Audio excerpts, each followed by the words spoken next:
Michael Brown is the author of a book called A Queer Thing Happened to America. I'm not kidding. This guy is an anti-gay bigot who's almost certainly in the closet and uber repressed. And he appeared on the show Pray in Jesus' Name. I'm sure it's a fantastic show. And he said this. Skin color cannot be equated with behavior and desire. Not only so, if a black man or black woman is walking down the street, that's who they are. They don't have to come out to declare it. That's who they are. Whereas someone's sexual desires and romantic attractions, you have to be informed of those. It's not like 10 people sitting in the room. Well, you know who's gay, you know who's straight just by physically looking at them. In many ways, the analogy breaks down with gay being the new black.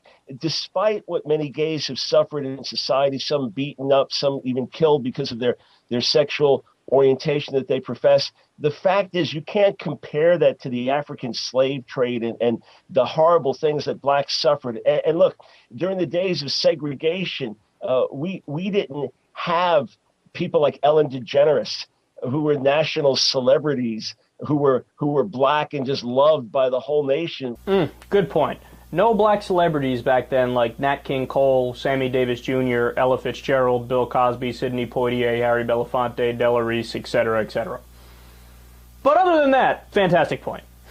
I always love when people make this argument because it's so far from being close to making a good point.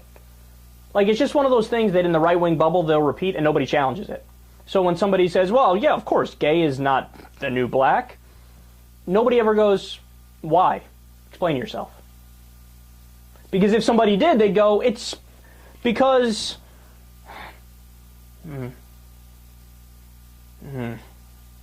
Yeah, I got nothing. Or they come up with silly reasons like what he said. Yeah, you know, blacks were slaves, gays were never slaves. Oh, okay, there you go. There's one thing. Anything else? No, you can't really come up with anything else, can you? Now, look, the reality of the situation is this. Black people historically have been horrifically discriminated against, openly so at times. There was slavery, then there was Jim Crow, then they were treated openly as second-class citizens. Then finally on the books they got rights, but there were still many inherent biases in the system, and still are to this day many inherent biases in the system. And whether you're African American or you're gay, these things are both not choices. You can't choose whether or not you're black. You can't choose whether or not you're gay. Don't believe me? Go talk to a gay person. Every single one of them will tell you, no, second I was aware of my sexuality, I knew I liked the same gender. I didn't choose it. What, I wanted to choose to be looked down upon by a lot of society? Why would I choose that?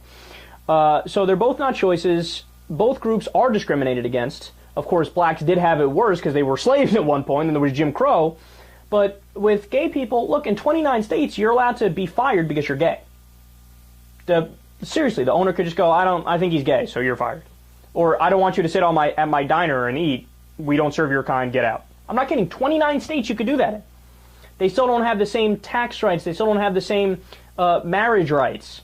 They're actually treated like second-class citizens. So, of course, it's very similar. And, of course, there's a struggle for rights that happens with both groups. So they're totally similar. But I love how their reasoning is like, nope, it's not similar because it's not similar. Oh, yeah, and because of Ellen DeGeneres.